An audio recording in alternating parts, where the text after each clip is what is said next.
জয়গুরু জয়গুরু জয়গুরু। মহাপ্রভু কথা 81। গতদিনের পরের কথা। শ্রী চৈতন্য মহাপ্রভু বলিলেন, ভগবানের সেই দিব্য নাম হরে কৃষ্ণ মহামন্ত্র যাহারা হৃদয়ে সর্বক্ষণ সর্বকাজের মাঝেও স্মরণ করেন, তিনিই যথার্থ ভক্ত। সেই ভক্তের সকল বিষয় আশয় ভগবান নিজেই গ্রহণ করে থাকেন।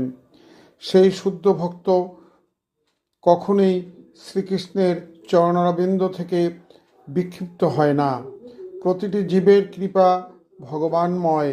ভগবত ভক্তি অনুশীলন করা, সর্বতোভাবে ভগবানের সেবায় নিয়োজিত হওয়া একান্ত কর্তব্য। ভগবান শ্রীকৃষ্ণের বহুবিধ নাম ব্যবহৃত আছে। প্রত্যেকটি নামের বিশেষ অর্থ ও তাৎপর্য আছে। শ্রীকৃষ্ণ যখন ভক্তের কাছে প্রকট হন, তখন তিনি নানা রূপ, গুণ, দিব্য লীলা বিলাস অনুসারে তিনি নানা নামে অভিহিত হন। যেমন মুরালীধর, শ্যামসুন্দর, গোবিন্দ, মধুসূদন, গিরিধারী, কমলপত্রাক্ষ, জগৎপতি, জগন্নিবাস, জনার্দন, দেববর, দেবেশ, দেবদেব, পুরাণ পুরুষ, প্রভু, পরমেশ্বর, পরমব্রহ্ম, পুরুষোত্তম, প্রতিতামহ, বাসুদেব, বাঞ্চেয়, বিষ্ণু, বিশ্বমূর্তি, বিশ্বরূপ, বিশ্বেশ্বর, ভূতেশ, মহাত্মা, মধুসূদন,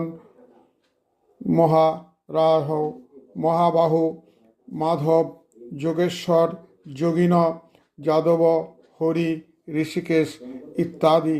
ভগবান অনন্ত, কারণ তিনি অসীম, অবিনশ্বর, অপরিমেয়, শাশ্বত সমগ্র বীর্যের যিনি অধিকারী এবং যিনি সর্বশ্রেষ্ঠ এবং সর্বকিছু নিয়ন্ত্রণ করেন, তিনিই হচ্ছেন ভগবান। এরপরের কথা গোবিন্দ কৃপা করলে আগামী দিন মহাপ্রভু কথায় বর্ণনা করা হবে। জয় রাধে, জয় রাধে, জয় রাধে।